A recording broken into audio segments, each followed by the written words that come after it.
सत्य वचन, अमर वचन, जीवित वचन, दिव्य वचन, सत्य वचन, अमर वचन, जीवित वचन।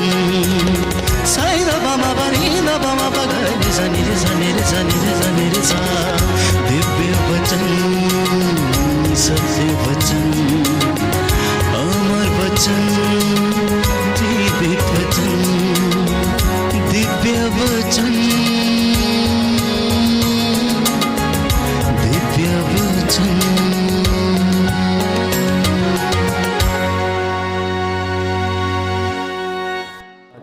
प्रियजनों, प्रभु ने वचन दिया है। यूहन्ना का सुसमाचार अध्याय 12 पद संख्या 26। यदि कोई मेरी सेवा करना चाहता है तो वह मेरा अनुसरण करे। यदि कोई मेरी सेवा करना चाहता है तो वह मेरा अनुसरण करे। जहां मैं हूं वहीं मेरा सेवक भी होगा। जहां मैं हूं वहीं मेरा सेवक भी होगा। जो मेरी सेवा करेगा मेरा पिता उसको सम्मान प्रदान करेगा। जो मेरी सेवा करेगा, प्रभु यीशु कह रहे हैं कि मेरा पिता उसका सम्मान करेगा। एक सुंदर वचन आज प्रभु ने आप सबके लिए, जो उसके भक्त हैं, ये दिया है कि यदि तुम मेरा अनुसरण करना चाहते हो तो आत्मत्याग करो और मेरे पीछे हो लो। यदि कोई मेरी सेवा करना चाहता है तो वह मेरे पीछे आए, मेरा अनुसरण करे। प्रियजनों, आपकी चंगाई वहां है जहां परमेश्वर है। आपकी उन्नति वहां है जहां परमेश्वर रहता है। आपकी आशीष वहां है जहां ईश्वर है। आपकी सफलता वहां है जहां ईश्वर का वचन कार्य करता है। इसलिए प्रभु यीशु ने कहा कि जहां पर 2 या 3 मेरे नाम से एकत्र होते हैं, मैं उनके बीच में हाजिर रहता हूं। यदि तुम मेरा नाम लेकर मुझसे कुछ भी मांगते हो तो मैं तुम्हें वही प्रदान करूंगा। बाइबल हमें बताती है कि परमेश्वर हमारे हृदयों को देखता है। इंसान तो बाहरी रूप देखता है, लेकिन परमेश्वर हृदय देखता है।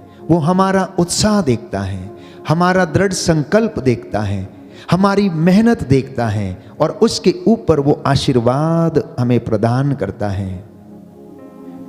उसने अपने नबियों का, अपने संतों का, जिन्होंने अपना जीवन प्रभु के लिए समर्पित किया, उनका उत्साह देखा। उनके अंदर जो जोश था वो देखा। उनके अंदर जो ज्वाला भड़क रही थी वो प्रभु ने देखी और उन्हें ब्लेस किया। प्रेरितों के अंदर पवित्र आत्मा की जो आग काम कर रही थी, जिसके द्वारा उन्होंने सैकड़ों लोगों को परमेश्वर के नाम का साक्ष्य दिया, यीशु मसीह के नाम का साक्ष्य दिया, और उसके द्वारा परमेश्वर ने बहुत से रोगियों को चंगा किया और प्रभु के वचन का प्रचार प्रसार होता रहा। प्रभु का वचन बढ़ता रहा और आज करोड़ों की संख्या में लोग उस प्रभु को जानते, पहचानते हैं, अनुभव करते हैं और उसकी महिमा को अपने जीवन में अनुभव करते हैं। जिनको वो चाहता है ऊपर उठाता है और ब्लेस करता है, प्यारे भाई प्यारी बहन। लेकिन शर्त यह है कि प्रभु ये कहता है, अगर तुम मेरी सेवा करना चाहते हो तो तुम्हें मेरा अनुसरण करना होगा, मेरी बातों को मानना होगा। इसलिए प्रभु यीशु ने कहा कि जहां तुम्हारा धन होगा वहीं तुम्हारा हृदय भी होगा। जहां तुम्हारा ईश्वर है वहां तुम्हारी आशीष भी है। जहां परमेश्वर का वचन है और वचन जब बीज के रूप में बोया जाता है तो वो उगता है और 60 गुना, 70 गुना, 100 गुना फल लाता है और वो किसान को आनंदित करता है। उसी तरह से वचन भी प्रभु अपने भक्त को जब प्रदान करता है तो वो उसे आनंद देता है। Hallelujah, hallelujah. यीशु की स्तुति हो, यीशु की स्तुति यीशु हो। को धन्यवाद, यीशु को हे धन्यवाद। प्रभु यीशु, हे प्रभु यीशु, आपका वचन रूपी बीज आपका वचन रूपी बीज मेरे जीवन में, मेरे जीवन में, मेरे परिवार में मेरे परिवार 100 में गुना फल लाए। 100 गुना फल लाए। आमीन। आमीन। तो परमेश्वर किसी से पक्षपात नहीं करता, परमेश्वर किसी से पक्षपात नहीं करता। वो जिसको चाहे, जितनी मात्रा में चाहे, वो उसे उतना प्रदान करता है। और जैसा मैं अक्सर कहता हूं, जिसकी जितनी बड़ी झोली है उसमें उतना ही समाता है। आपकी झोली छोटी है तो उसमें थोड़ा आएगा। अगर आपकी झोली बड़ी है तो उसमें ज्यादा समाएगा। जो ज्यादा आत्मत्याग करेगा, जो ज्यादा सेवा करेगा, जो ज्यादा प्यार दिखाएगा, वो ज्यादा फल प्राप्त करेगा, वो ज्यादा आशीष ग्रहण करेगा, वो ज्यादा अभिषेक प्राप्त करेगा। प्यारे भाइयों और बहनों, और परमेश्वर उसे उसी के अनुसार वरदान देता है और आशीष प्रदान करता है। शैतान जो झूठ का पिता है, अंधकार का सरदार है और अपने को संसार का नायक समझता है और अपने को उजाले का दूत के रूप में बदल लेता है। स्त्री एवं पुरुषों को धोखा देता है, उन्हें ठोकरें खिलाता है, उन्हें पाप में गिराता है और खुद वो हंसता है जब इंसान, प्यारे भाइयों और बहनों, धक्के खाता है, पाप में गिरा रहता है और बुराइयों में पड़ा रहता है, उनसे ऊपर नहीं निकल पाता है, तो उसे बड़ा आनंद होता है। क्योंकि ये प्रभु के चुने हुए लोग, प्रभु की अपनी प्रजा क्या करती है? दुख सहन करती है और वह आनंद मनाता है। दुष्ट व्यक्ति को दूसरों को सताने से आनंद मिलता है। जानते हैं आप, जो व्यक्ति दुष्ट होता है उसे दूसरों को मारने, काटने और उसको चिढ़ाने, उसका घर जलाने, उसको क्या होता है, उसे इन सारी चीजों से आनंद मिलता है। क्योंकि ये शैतान का काम है, वो झूठ का पिता है, अपने आप को उजाले का दूत के रूप में प्रकट करता है। लेकिन परमेश्वर ऐसा नहीं चाहता। परमेश्वर चाहता है कि आप उसकी हजूरी में रहें, आप उसकी कृपा से वंचित ना हो जाएं, आप पाप में ना गिरें, आप उसकी आज्ञाओं का पालन करें, आप उसके वचन को, जो तलवार है आत्मा की, उसको लेकर आगे बढ़ें, और जिससे कि आप शैतान के सारे अग्निमय बाणों को बुझा सकेंगे। जैसा कि बाइबल हमें बताती है, एफेसियों का पत्र अध्याय 6 पद संख्या 10 और उससे आगे, कि अब तुम ईश्वर के अपार सामर्थ्य से बल ग्रहण करो। अब तुम ईश्वर के अपार सामर्थ्य से बल ग्रहण करो, क्योंकि हमारी लड़ाई मनुष्यों से नहीं, हमारी लड़ाई आकाश के अंधकार शक्तियों से है, इस संसार के अधिपतियों से है। इसलिए तुम मुक्ति का टोप पहन लो, विश्वास की ढाल पहन लो और ईश्वर का वचन, आत्मा की तलवार, शांति, सुसमाचार, उत्साह के जूते पहनकर तुम आगे बढ़ो, जिससे कि तुम शैतान की धूर्तता का सामना कर सको, शैतान की धूर्तता का सामना कर सको। क्योंकि बाइबल हमें बताती है कि परमेश्वर ने अदन वाटिका में शैतान को, जो सांप का रूप धारण करके अदन वाटिका में आया और उसने आदम और हवा को प्रलोभन दिया और उन्हें बहका दिया, तो परमेश्वर ने, प्यारे भाइयों और बहनों, उस सांप को श्राप दिया कि आज से तू पेट के बल चलेगा और मिट्टी, जीवन भर मिट्टी खाएगा। और बाइबल हमें बताती है कि सारे प्राणियों में शैतान सबसे धूर्त था, सारे प्राणियों में शैतान सबसे धूर्त था, प्यारे भाइयों और बहनों। और इसी के साथ बाइबल हमें बताती है कुरिन्थियों के दूसरे पत्र अध्याय 11 पद संख्या 13 से 14 में, कि आप लोग झूठे प्रचारक और कपटपूर्ण कार्यकर्ताओं से भी सावधान रहें, जो मसीह के संदेश वाहकों का स्वांग रचते हैं, ये आश्चर्य की बात नहीं है, क्योंकि स्वयं शैतान ज्योतिर्मय स्वर्गदूत का स्वांग रचता है। इसलिए मैं बार बार कहता हूं कि आप बहकावे में ना आए, आप बहकावे में ना आए, किसी की बातों में ना आए। आप प्रभु के वचन को सुने, उसको पढ़ें और उसको अपने जीवन में अनुभव करें, उसे अपने जीवन में अनुभव करें। दुनिया की कोई ताकत आपको बचा नहीं सकती, लेकिन एक ताकत प्यारे भाइयों और बहनों जो हमें दी गई है, परमेश्वर का वचन जो जिंदा है, वो आपको बचा सकता है, आपको उद्धार देगा और आपकी आत्मा इसके द्वारा बचाई जाएगी। जब हम इस वचन को सुनेंगे तो ये हमारा जीवन बदल देगा, हमारे परिवार को बदल देगा।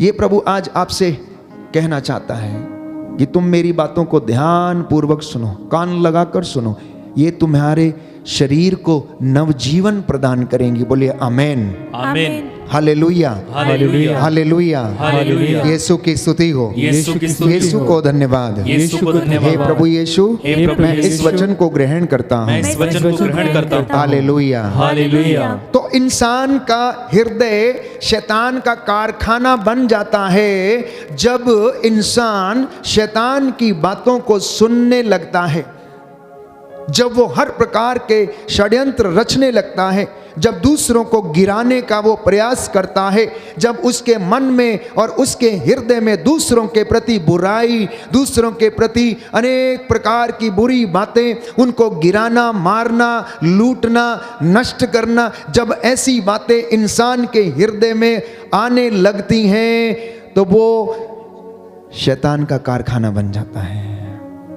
शैतान का कारखाना बन जाता है। इसलिए आज मनन चिंतन का विषय ये है, अपने आप से पूछ के देखना, अपने हृदय की टोह लेके देखना, अपने हृदय को प्यारे भाइयों और बहनों जांच के देखना कि क्या वास्तव में आपका हृदय परमेश्वर का मंदिर है या फिर शैतान का कारखाना है।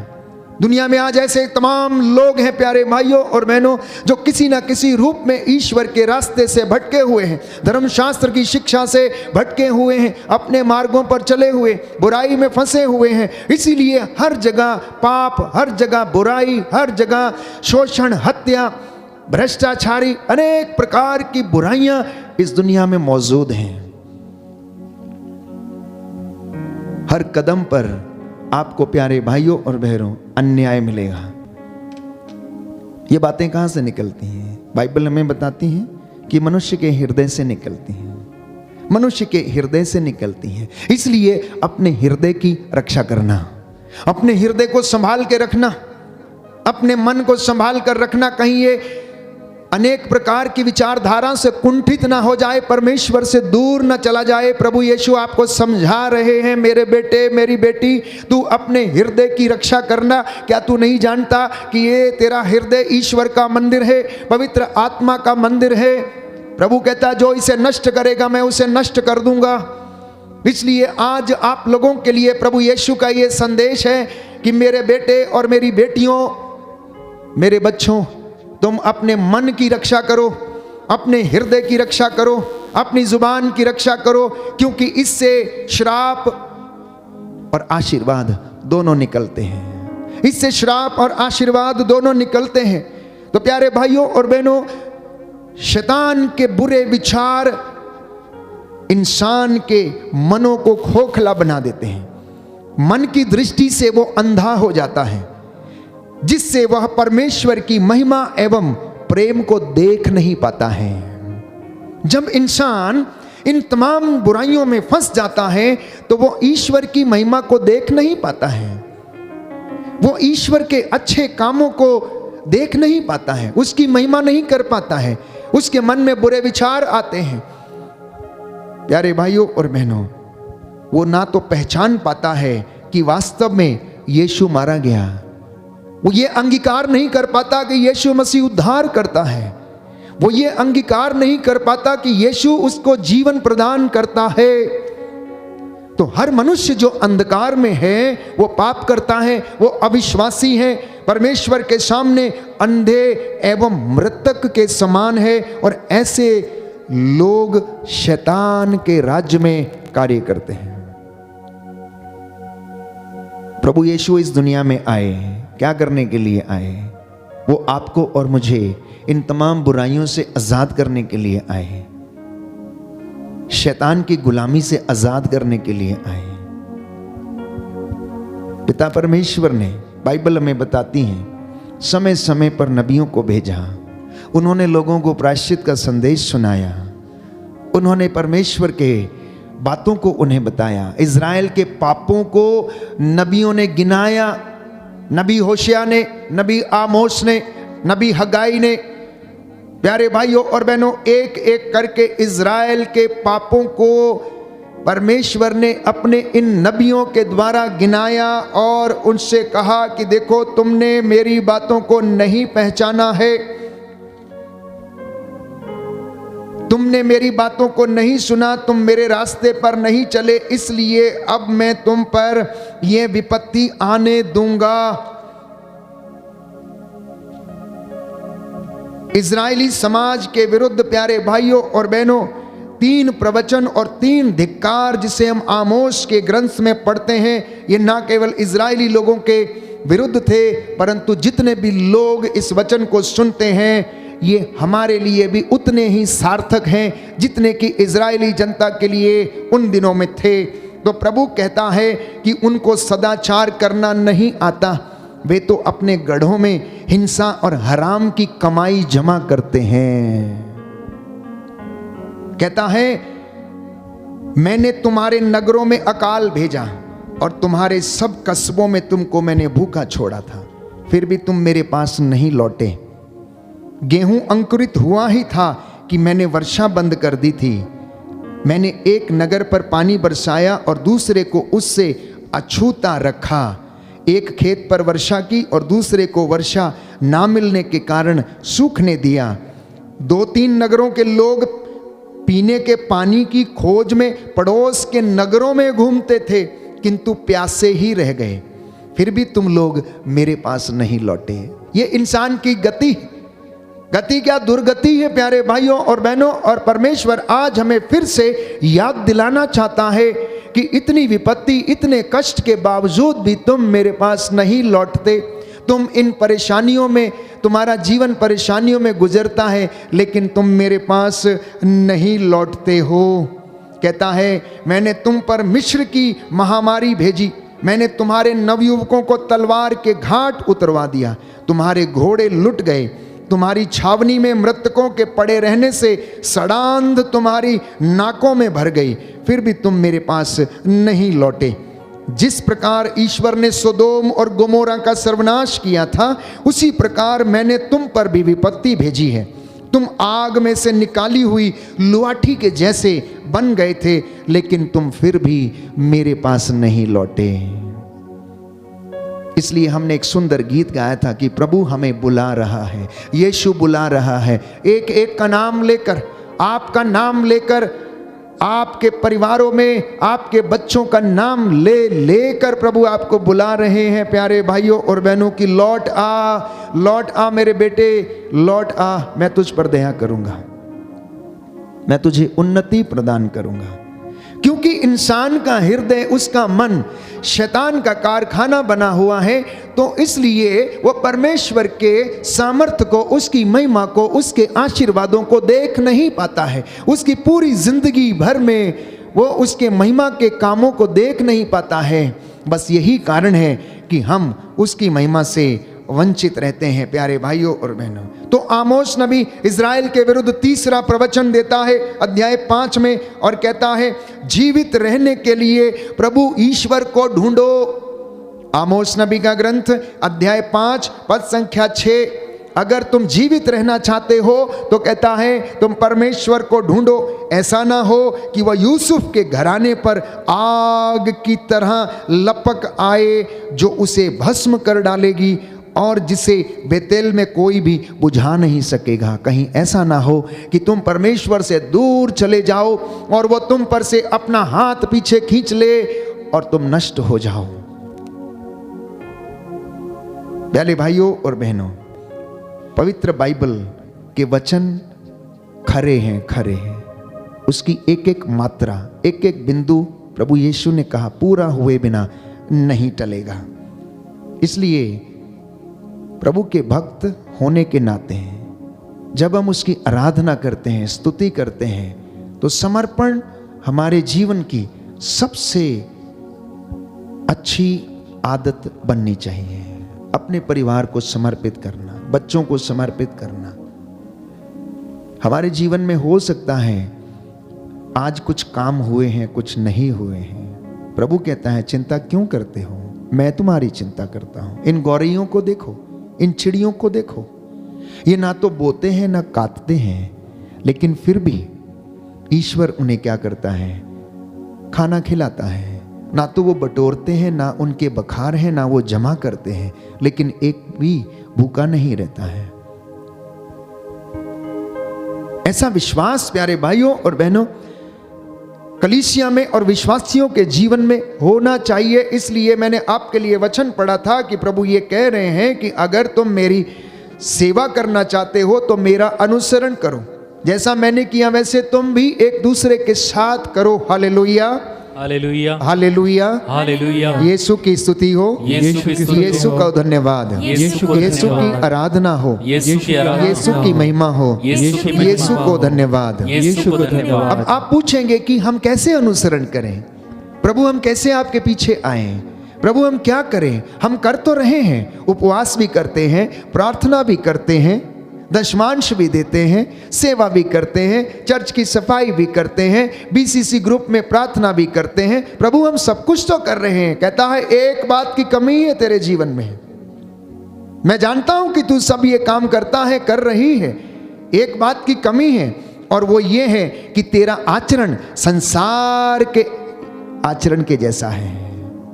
इसलिए संत पौलुस स्पष्ट करता है इस बात को अफेसियों का पत्र अध्याय 2 पद संख्या 2 में कि आपका आचरण संसार की रीति के अनुकूल, आकाश में विचरने वाले अपदूतों के नायक के अनुकूल था, उस आत्मा के अनुकूल जो अब तक ईश्वर के विरोधियों में क्रियाशील है। उससे बचने का पूरा पूरा प्रयास कर। मैं जानता हूं कि तू उपवास करता, मैं जानता हूं तू प्रार्थना करता, मैं जानता हूं तू प्रेज एंड वर्शिप करता है, लेकिन तेरा आचरण अभी भी इस संसार के आचरण के जैसा है, इस संसार के नायक के उसका जैसा आचरण है वैसा है। इसलिए तू अपने आप को शुद्ध कर, इसलिए अपने हृदय पर ध्यान दे, उसकी रक्षा कर, अपने होठों पर, अपनी जुबान पर ध्यान दे, उसकी रक्षा कर, अपने कानों पर ध्यान दे कि क्या सुनना चाहता है, क्या सुनना चाहती हो तुम। प्यारे भाइयों और बहनों, बस इसी बात की कमी है। हमारे काम तो पर्याप्त है, निंदा करने से हम बाज नहीं आते हैं। किसी भी कलीसिया के लोगों में आप चले जाइए, ग्रुप में चले जाइए, प्रार्थना समाप्त होगी, समूह उठेगा और उसके बाद एक दूसरे की निंदा करना शुरू कर देंगे। जितनी अनॉइंटिंग 2 घंटे में आई थी वो 2 घंटे के तुरंत बाद 2 सेकंड में गायब। प्रभु कहता है मैंने आपको ब्लेस किया, लेकिन आपने उस अनॉइंटिंग को अपने जीवन में नहीं रखा। बस ये कमी है, और उस कमी को प्रभु यीशु आज आपको चाहता है कि आप उसे पूरा करें, और वो आपको सामर्थ्य प्रदान करेगा। तो यीशु इसीलिए आया था, बाइबल हमें बताती है कि वो शैतान के कामों को क्या करे, नष्ट करे। Hallelujah, hallelujah. योहन का पहला पत्र अध्याय 3 पद संख्या 8 यीशु मसीह इसलिए प्रकट हुए जिससे कि वह शैतान के कामों को अंत करें। Hallelujah, hallelujah. तो यीशु मसीह इस दुनिया में इसलिए आया ताकि वो शैतान के कामों को क्या करे, अंत करे। शैतान के काम, उसके षड्यंत्र, उसकी बातें जो हमें प्रलोभन में डालती हैं, बहकाती हैं, हमारा सर्वनाश करती हैं, लेकिन हम नादान लोग समझ नहीं पाते हैं कि आखिर ये क्यों हो रहा है।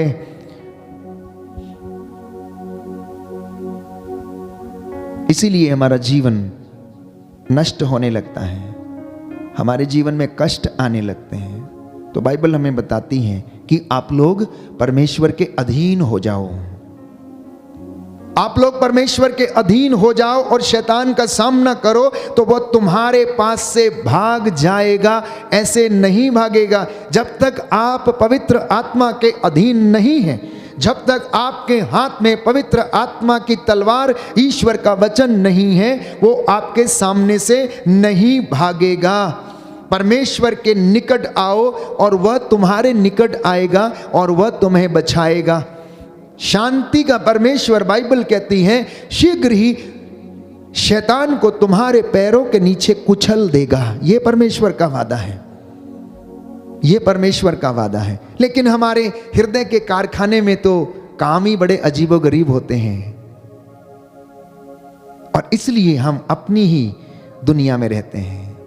हमारी जिंदगी में यही कशमकश रहती है, दुखों को सहन करना, कष्ट में जीवन बिताना, आर्थिक तंगी में रहना, बेरोजगारी में रहना, और इन तमाम चीज़ों से हम गुजरते हैं। प्रियजनों, अदन वाटिका में प्रभु ने आदम से कहा, आदम, क्योंकि तूने मेरी बातों को नहीं माना, क्योंकि तूने मेरा आदेश का पालन नहीं किया, इसलिए अब सुन, तू जिंदगी भर मिट्टी खोदेगा और तू अपने पसीने की कमाई खाएगा। तू जिंदगी भर मिट्टी खोदेगा और तू अपने पसीने की कमाई खाएगा। इसलिए मेहनत करना इंसान के लिए आवश्यक है।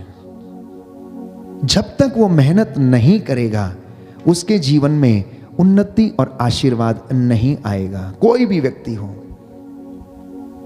धर्मात्मा, धर्मी, वो अपनी धार्मिकता का पुरस्कार प्राप्त करेंगे। जो विश्वासी है, अपने विश्वास के द्वारा उसे पुरस्कार मिलेगा। इसलिए प्यारे भाइयों और बहनों, परमेश्वर का वचन, बाइबल हमें बताती है कि परमेश्वर आलसी मनुष्य से घृणा करता है, क्योंकि ईश्वर ने आदम को ये बात कही कि तू आज से अपनी मेहनत की कमाई खाएगा, लेकिन उसे ब्लेस कौन करेगा? परमेश्वर करेगा। और बाइबल हमें कहती है कि यदि कोई धनवान बनता है, यदि कोई सफल बनता है, तो वो परमेश्वर की कृपा से और आशीर्वाद से बनता है, दूसरी जगह से नहीं, दूसरी तरीके से नहीं। इसलिए हर व्यक्ति को मेहनत करना है, याजक को, धर्म बहन को, धर्म भाई को, विश्वासी को, कलीसिया के लोगों को, प्रभु के भक्त को, जो उसकी हजूरी में रहता है, जो उसका सेवक है, उन सबको मेहनत करना है। घरों में यदि आप चाहते हैं कि परमेश्वर की आशीष आए, तो आपको परमेश्वर के अधीन रहना होगा। याकूब का पत्र अध्याय 4 पद संख्या 7 से 10 में बाइबल हमें बताती है कि आप लोग ईश्वर के अधीन रहें, अपनी दुर्गति पहचान कर शोक मनाएं और आंसुओं को बहाएं। आपकी हंसी शोक में और आपका आनंद विषाद में बदल जाए। प्रभु के सामने दीनहीन बने और वो आपको ऊंचा उठाएगा। घमंडियों को नहीं, अहंकारियों को नहीं, डींग हाँकने वालों को नहीं। बाइबल कहती है कि आप लोग परमेश्वर के सामने दीनहीन बने तो वह आपको ऊपर उठाएगा। ये आज का वचन आप सबके लिए है। जितने भी लोग इस वचन को सुनेंगे, प्रभु आज आपके जीवन में आशीष प्रदान करेगा, उद्धार लाएगा, आपका जीवन बदल जाएगा।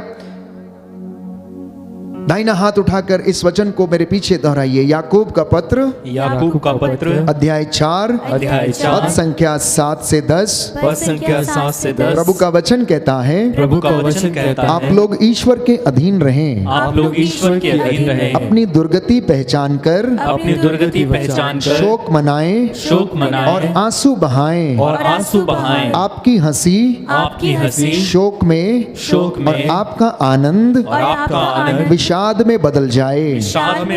प्रभु के सामने दीनहीन बने और वह आपको ऊंचा उठाएगा। Hallelujah, hallelujah, hallelujah. तो यदि कोई व्यक्ति ये कहता है कि वो पाप नहीं करता, तो वो अपने आप को धोखा देता है। यदि कोई व्यक्ति ये कहता है कि मैंने ये नहीं किया, मैं कोई बुराई नहीं करता, मेरे जीवन में ऐसी कोई बात नहीं है, तो वो अपने को धोखा देता है, क्योंकि बाइबल स्पष्ट करती है कि इंसान ईश्वर की महिमा से वंचित है, क्योंकि सबने पाप किया, कोई भी अच्छा नहीं है। इसलिए आप लोग ऐसा कहकर पाप ना करें, बल्कि अपनी दुर्बलताओं को स्वीकार करें। और संत पौलुस कहता है कि एक दूसरे के सामने अपने पापों को स्वीकार करें, मतलब अपनी गलतियों को स्वीकार करें।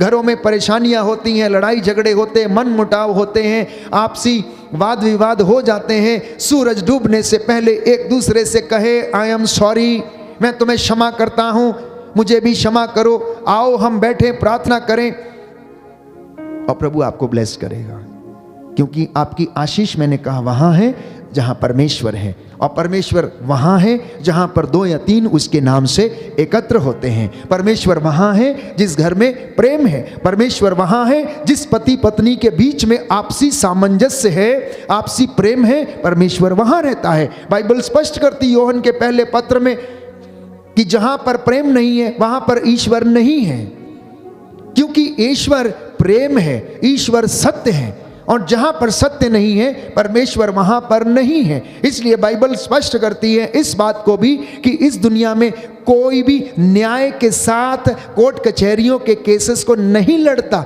सब अन्याय के साथ ऐसा करते हैं। कोई भी व्यक्ति ऐसा नहीं है जो अच्छा है। इसलिए संत योहन अपने पहले पत्र अध्याय 1 पद संख्या 8 से 9 में कहता है, यदि हम कहते हैं कि हमने पाप नहीं किया तो हम उसे झूठा कहते हैं। यदि कोई व्यक्ति ये कहता है कि हम में बुराई नहीं, हम गलती नहीं करते हैं, तो वो परमेश्वर को झूठा साबित करता है और हम में उसका सत्य नहीं है। और यदि हम अपने पाप और दुर्बलताओं को स्वीकार करते हैं तो हमें हर अधर्म से वो शुद्ध करता है। यदि हम अपनी कमजोरियों को स्वीकार कर लेते हैं तो वह हमें हर अधर्म से शुद्ध करता है। और यदि हम ज्योति में चलते हैं जिस तरह वो स्वयं ज्योति है, तो हम एक दूसरे के जीवन के सहभागी बन जाते हैं। योहन का पहला पत्र अध्याय 1 पद संख्या 7, first book of saint John, first letter of saint John chapter 1 verse 7, यदि हम ज्योति में चलते हैं जिस तरह वह स्वयं ज्योति है, तो हम एक दूसरे के जीवन के सहभागी हैं। और उसके पुत्र ईसा का रक्त हमें हर पाप से शुद्ध कर देता है। बोलिए आमेन, आमेन, हालेलुया, हालेलुया। हे प्रभु यीशु, हे प्रभु यीशु, इन वचनों को मैं स्वीकार करता हूँ, मैं स्वीकार करता हूँ, अंगीकार करता हूँ, अंगीकार करता हूँ। Hallelujah, hallelujah. प्यारे भाइयों और बहनों, मसीह हमारा छुटकारा है, मसीह हमारी चंगाई है, मसीह हमारा उद्धार करता है। इसलिए आप लोग एक दूसरे के सामने अपने आप को स्वीकार करें। प्रभु सब गुप्त बातों को देखता है, वो हृदय की थाह लेता है, वो हमारे हृदय को देखता है। इंसान बाहरी रूप देखता है, परंतु बाइबल हमें बताती है, सामुएल का पहला ग्रंथ अध्याय 16 पद संख्या 7 में, कि परमेश्वर हृदय देखता है, वो छिपे विचारों को समझता है और जांचता है। यिर्मयाह नबी का ग्रंथ अध्याय 17 पद संख्या 10, बुक ऑफ जरमाया चैप्टर 17 वर्स 10, कि प्रभु छिपे विचारों को समझता और जांचता है। प्रभु छुपे रहस्यों को, विचारों को समझता और जांचता है। इसलिए प्यारे भाइयों और बहनों, बाइबल हमें बताती है, दूसरा इतिहास ग्रंथ अध्याय 16 पद संख्या 9, second book of Chronicles chapter 16 verse 9, परमेश्वर की दृष्टि सारी पृथ्वी पर फिरती रहती है। परमेश्वर की दृष्टि सारी पृथ्वी पर क्या रहती है? फिरती रहती है, घूमती रहती है। वो सबको देखता है, वो सबको देखता है। आइए हम प्रार्थना करें, प्रभु का धन्यवाद करें आज के वचन के लिए, आज की शिक्षा के लिए। प्रभु चाहता है कि वो हमें ब्लेस करे। हमारी आशीष वहाँ है जहाँ, प्यारे भाइयों और बहनों, हमारा परमेश्वर है। उसके ऊपर अपना भार छोड़ दीजिए, आज की चिंताएं उस पर छोड़ दीजिए। स्तोत्रकार कहता है, भजन संहिता 55 साम नंबर 55, तुम प्रभु पर अपना भार छोड़ दो और वह तुम्हें संभालेगा। बोलिए आमेन, आमीन। Hallelujah, hallelujah. स्तोत्रकार कहता है स्तोत्रकार कहता है, तुम प्रभु पर अपना भार छोड़ दो तुम प्रभु पर अपना भार छोड़ और दो वह तुमको संभालेगा। और वह तुमको संभालेगा। अपना जीवन प्रभु को अर्पित करो, अपना जीवन प्रभु को अर्पित करो, उस पर भरोसा रखो उस पर भरोसा और रखो, वह तुम्हारी रक्षा करेगा। और वह तुम्हारी रक्षा करेगा। Hallelujah, hallelujah. Hallelujah, hallelujah. Hallelujah. Hallelujah.